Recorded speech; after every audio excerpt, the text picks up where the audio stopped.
Bismillah walhamdulillah wassalatu wassalamu ala rasulillah. Kitab wasaya. Kita lanjutkan pada wasiat ke berapa? 12 13.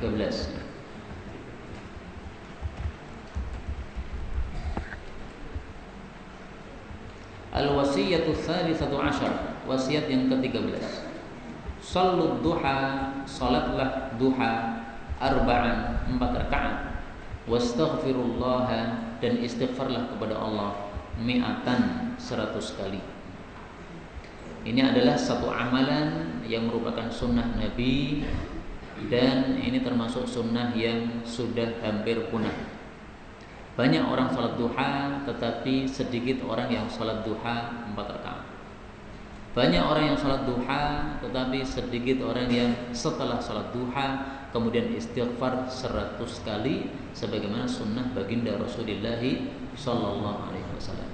Maka pentingnya wasiat ini adalah karena ini termasuk sunnah yang sudah hampir punah. Kita hidup-hidupkan sunnah ini. Karena kalau ada sunnah yang mau mati kemudian dihidupkan, pahalanya lebih besar daripada kita mengamalkan sunnah yang masih hidup.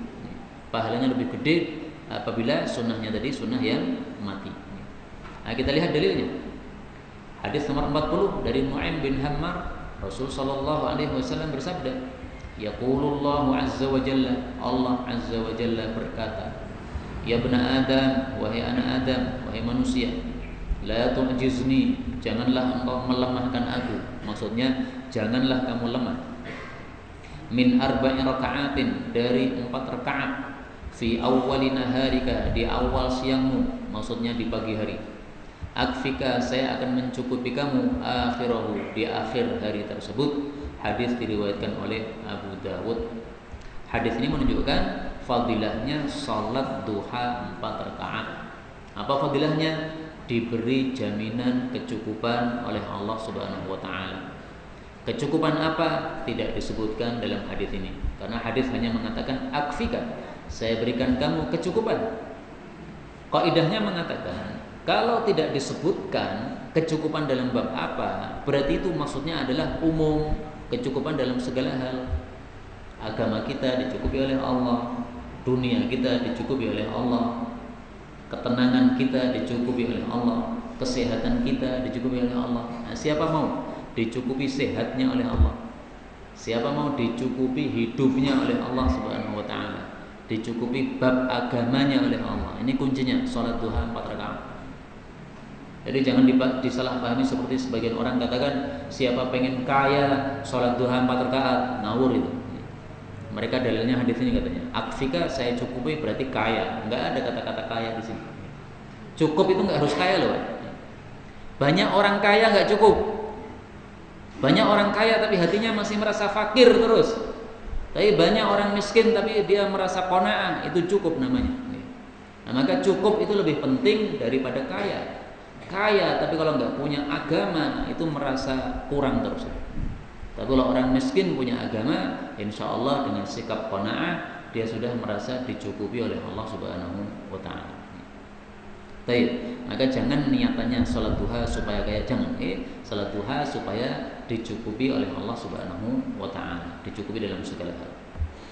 Kita ambil beberapa faedah dari hadis ini. Faedah yang pertama, di sini yaqulullah, Allah berkata, padahal kalamnya Allah ini kalau kita cari dalam Quran enggak ada. Ini menunjukkan bahwa wahyu Allah itu tidak selalu berupa Al-Quran. Ada yang berupa Al-Quran, ada yang berupa hadis qudsi atau hadis rabbani atau hadis marwi. Ada 3 istilah ya. Hadis qudsi, hadis rabbani, hadis marwi. Tambah satu lagi hadis ilahi, ada 4 istilah. Kemudian faedah berikutnya, di sini disebutkan arba'i raka'atin, 4 rakaat fi awwali nahari, di awal siang. Mayoritas para ulama katakan maksudnya salat duha. Karena awal siang itu adalah pagi. Salat pagi berarti salat duha. Menyelisih mereka Al-Imam Ibnu Taimiyah, beliau katakan bahwasanya 4 rakaat ini 2 rakaat salat subuh ditambah 2 rakaat sebelum subuh, salat sunnah fajar. Nah, maka kalau yang dimaksud adalah itu, ya rata-rata kita sudah melakukan. Tapi kalau yang dimaksud adalah salat duha, mungkin tidak banyak di antara kita yang melakukan. Di antara kita mungkin banyak yang salat duha, tapi yang salat duhanya 4 rakaat berapa? Lebih banyak atau lebih sedikit? Nah, ini mari kita amalkan ini. Salat duha 4 rakaat. 4 rakaat itu boleh 2 rakaat salam, 2 rakaat salam sebagaimana dipilih oleh Imam Ahmad dan Imam Syafi'i. Boleh juga langsung 4 rakaat. Kalau langsung 4 rakaat, maka itu boleh 2 rakaat kemudian tahiyat awal kemudian tambah 2 rakaat lagi, atau 4 rakaat langsung tahiyatnya hanya sekali di akhir. Tidak ada masalah, dua-duanya bebas. Maka berarti ada 3 cara di sini. Paling afdal adalah 2 rakaat salam, 2 rakaat salam, sebagaimana sabda Nabi Sallallahu Alaihi Wasallam, salat siang dan malam adalah 2 rakaat salam, 2 rakaat salam. Ini dalil untuk salat duha 4 rakaat. Bapak Ibu rahimani wa rahimakumullah, meskipun salat duha 4 rakaat dihasungkan oleh Nabi, tapi ternyata Nabi itu salat duha kadang-kadang lebih dari 4. Jadi beliau menghasungnya 4, tapi ternyata prakteknya beliau lebih dari 4 kadang-kadang. Mari kita lihat hadis yang lain. 6 rakaat. Karena adalah kebiasaan Nabi Sallallahu Alaihi Wasallam yusalli duha, salat duha 6 rakaat, 6 rakaat.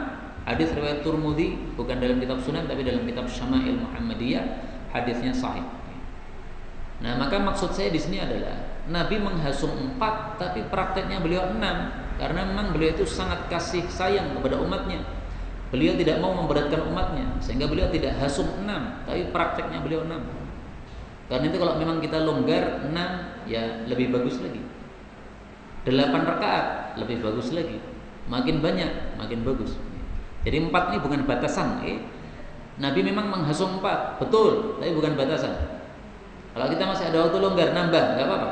Waktu longgar lagi, nambah lagi, nggak apa-apa. Nambah lagi, nggak apa-apa. Misalnya kita perjalanan dari rumah ke kantor, mampir kemana? Mampir di masjid. Nah, udah mampir, salat duha.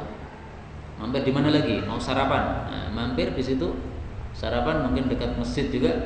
Nah, salat duha. Jadi ada kesempatan salat duha, salat duha. Di tempat kerja ternyata belum dibuka tokonya. Nah, salat duha dulu di tempat kerja. Bagus nih. Pokoknya ada kesempatan salat duha, salat duha.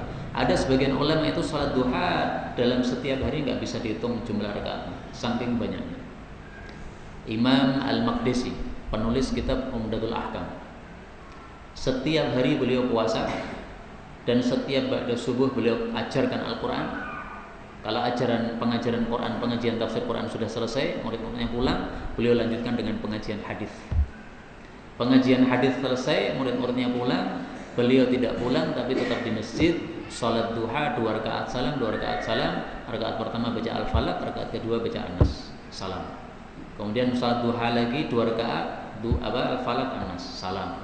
Al-Falaq, An-Nas, salam. Sampai menjelang zuhur. Kira-kira mungkin jam 11. Nah, jam 11 beliau baru pulang ke rumah. Nah, bisa bayangkan itu, Pak. Anggaplah dari jam 7 ya. Kalau pengajian mungkin dari jam 5 sampai jam 6 tafsirnya. Kemudian jam 6 sampai jam 7 hadisnya. Jam 7 sampai jam 11. 2 rakaat salam, 2 rakaat salam. Padahal yang dibaca Falaq, An-Nas terus. Berapa rakaat nih, Nah, itu nggak bisa dihitung, banyak. Mungkin 100, mungkin lebih. Nah, jadi nggak ada batasannya memang salat duha ini, mau berapapun bebas. Kemudian dalil yang kedua, dalil istighfar setelah salat duha. An Aisyah qalat, Aisyah berkata, telah salat Rasulullah sallallahu alaihi wasallam ad-duha, salat duha. Tsumma qala, kemudian beliau mengucapkan doa, Allahumma ya Allah, ighfirli, ampunilah aku, wa tub alayya, dan berilah tobat kepadaku. Innaka anta, sesungguhnya engkau adalah At-Tawwabu, maha penerima taubat, Ar-Rahimu, maha penyayang. Hatta, sehingga qalaha, beliau mengucapkannya mi'ata marratin, 100 kali. Hadis diriwayatkan oleh Al-Bukhari di dalam kitab Adabul Mufrad dengan sanad yang sahih. Ini sekali lagi sunnah yang sudah hampir punah, jarang orang melakukan. Sholat duha kemudian duduk istighfar dengan istighfar yang seperti ini, bukan istighfar bebas tapi istighfar seperti ini. Ya istighfar bebas boleh, tetapi maksudnya kita amalkan sunnah ini. Ini istighfarnya pilihan Nabi ya. Mari kita baca bersama ya, supaya berkesan.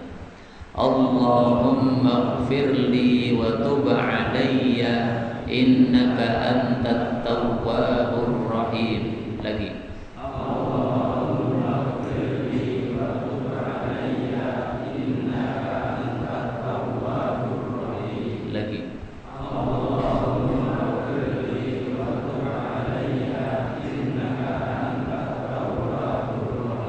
Sampai berapa kali? 100 kali. Itu kebiasaan Nabi. Kalau sholat duha kemudian duduk istighfar. Kenapa beliau mengajarkan kita untuk banyak istighfar? Beliau buka rahasianya dalam hadis yang lain. Dalam hadis yang lain beliau mengatakan, Tuba liman wajada fi sahifatihi istighfaran katsiran. Pasti bahagia orang-orang yang mendapati dalam catatan amalnya istighfar yang banyak. Hadis diriwayatkan oleh Ibnu Majah sahih. Jadi masing-masing kita ini amalannya dicatat oleh para malaikat. Amal baik dicatat, amal buruk dicatat. Malaikat kanan catat amal baik, malaikat kiri catat amal buruk. Sebagian ulama memberikan nasihat, kamu jangan beramal buruk, jangan duduk-duduk sama orang-orang buruk, karena kamu sudah membuat susah atau mengganggu malaikat. Malaikat itu nggak suka maksiat. Nah kalau kita lagi melakukan maksiat kan malaikatnya jadi lihat. Nah, itu mengganggu mereka. Icah ya kok senengane maksiat wae. Misalnya ada seseorang datang ke tempat zina, nah, malaikatnya berarti kan ikut ke sana. Karena malaikat Raqibun Atid itu membersamai di mana saja. Dibawa ke tempat zina ya datang ke situ, dibawa ke tempat minuman keras ya datang ke situ, dibawa ke tempat riba ya datang ke situ. Nah, maka para ulama katakan kalau kamu berbuat maksiat atau datang ke tempat-tempat maksiat itu sama dengan sudah mengganggu para malaikat yang bersama kamu, padahal mereka tidak pernah mengganggu kamu. Mengganggu orang yang tidak pernah mengganggu kita, ini satu kezaliman yang besar. Dua malaikatnya nggak pernah zalim sama kita, membersamai kita terus, tapi nggak pernah zalim.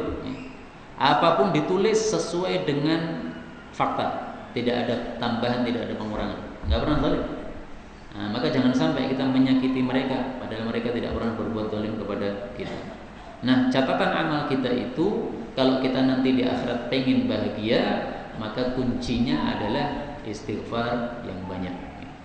Nah, supaya kita termasuk punya istighfar yang banyak, tadi itu caranya 100 kali istighfar setiap pagi habis sholat duha. Kalau tidak bisa habis sholat duha, ya kapan aja lah. Jadi misalnya habis sholat duha kemudian kita nggak bisa langsung istighfar, ya nggak apa-apa, melakukan kerjaan apa dulu. Nanti ketika longgar atau sambil bekerja membaca istighfar tadi nggak ada masalah. Yang penting bacaan istighfar dengan lafal seperti tadi adalah termasuk sunnah baginda Rasulullah Sallallahu Alaihi Wasallam. Tuba itu saya artikan tadi adalah bahagia, karena memang arti secara bahasa tuba itu adalah bahagia. Boleh juga tuba ini diartikan adalah satu pohon di dalam jannah. Dan itu tafsiran juga tidak bertentangan dengan pengertian bahagia.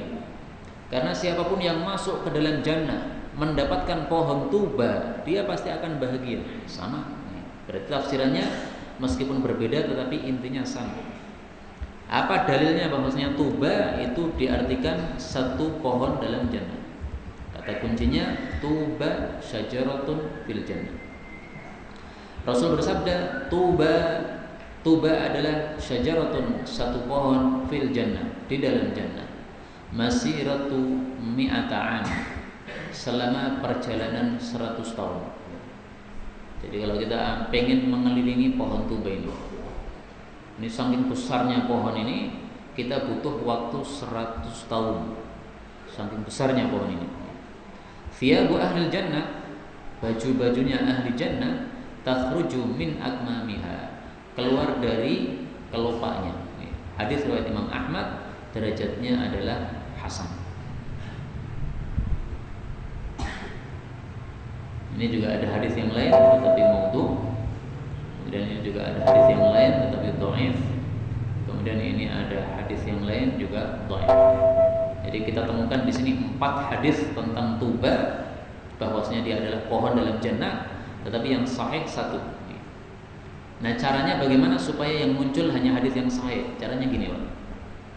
Ini setelah kita klik Jami' Shaghir ya, tulis tuba syajaratun, bawahnya tulis sahih. Nah, nanti yang keluar hanya hadis sahih saja. Enter.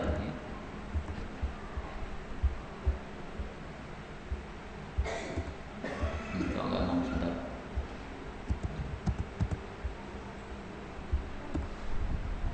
Nah, keluar 1 saja. Itu saya pengen mengajari antum semuanya supaya mudah untuk mencari hadis. Caranya begini. Buka Maktabah Syamilah, kemudian klik ini untuk pencarian, kemudian klik ini untuk kitab hadisnya Jami' Shaghir karena ini adalah kamus hadis. Nah, kemudian kata kunci hadisnya.